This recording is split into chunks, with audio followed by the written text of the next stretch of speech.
Willard, is this also extemporaneous speaking? Is this extemporaneous speech? Yes, it is. Okay. And I'm so excited because I have a list.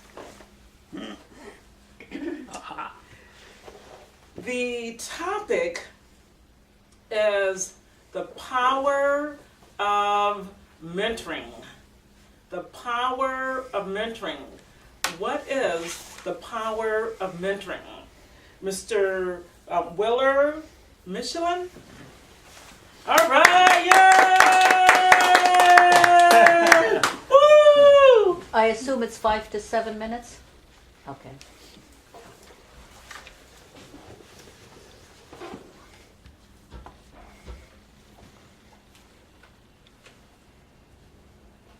I don't know what to do. Do you know what to do? Tell me. What am I supposed to do? I never did this before. I need help.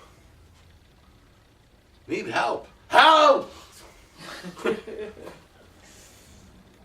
Madam Toastmaster, fellow Toastmasters, what is mentoring all about?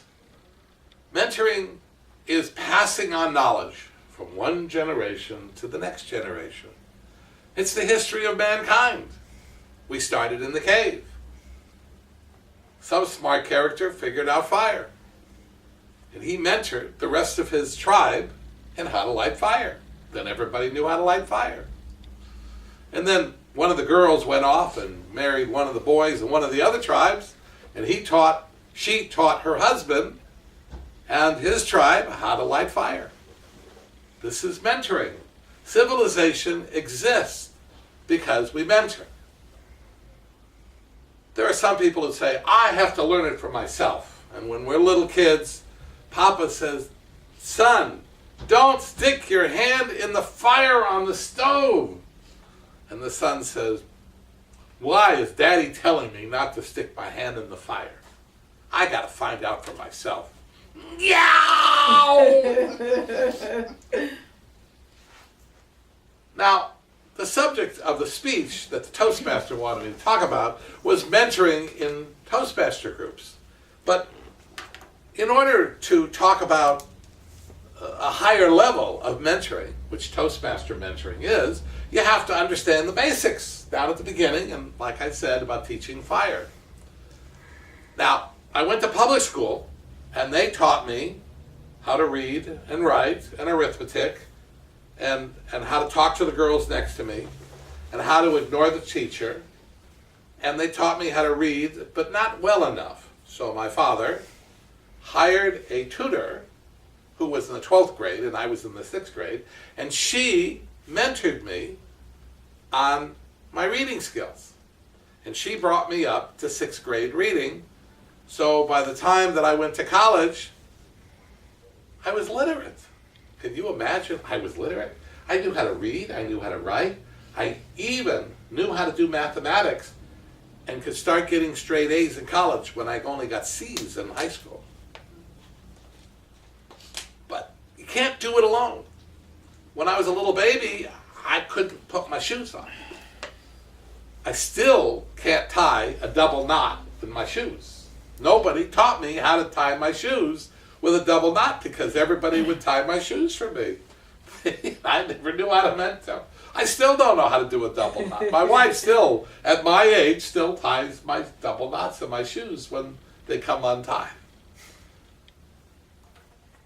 I have talked about in other speeches and at other times that our worth as a human being is what we can contribute to others.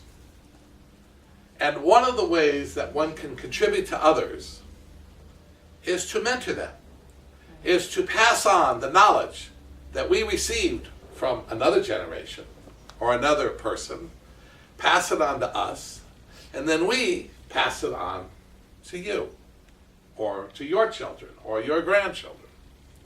Now, in another Toastmaster group I belong to, Lance Miller is a member.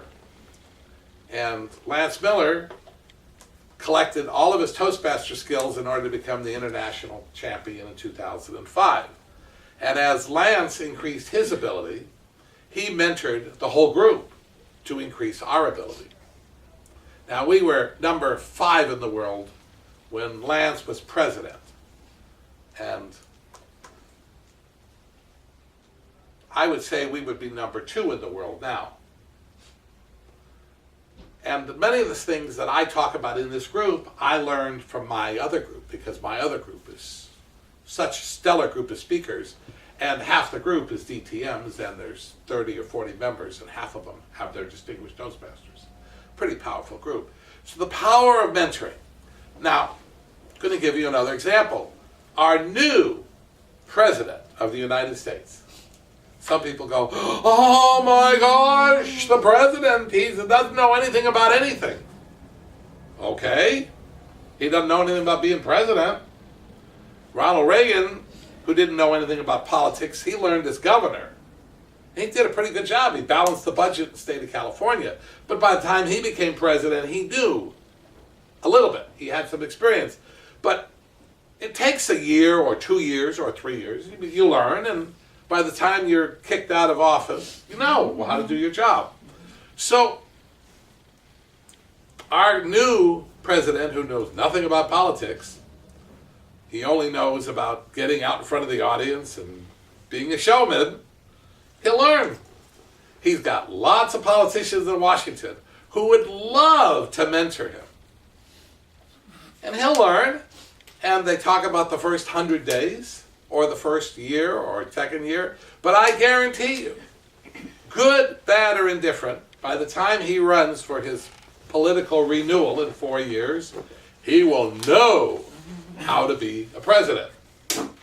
Good president, bad president, it's a matter of opinion. We never can get agreement on who's a good president and a bad president, but we'll at least have one agreement that he knows how to act like a president, because right now nobody thinks he knows how to act like a president. So mentoring is a good thing. The important thing is to pick what you think is a good mentor, because the quality of the mentor determines the quality of the student. So, be born into a smart family, grow up with smart friends, and join a smart Toastmaster group so that you will be so brilliant that everybody wants you to mentor them. This is Toastmaster. All right, good job. Good job. Thank you. Another great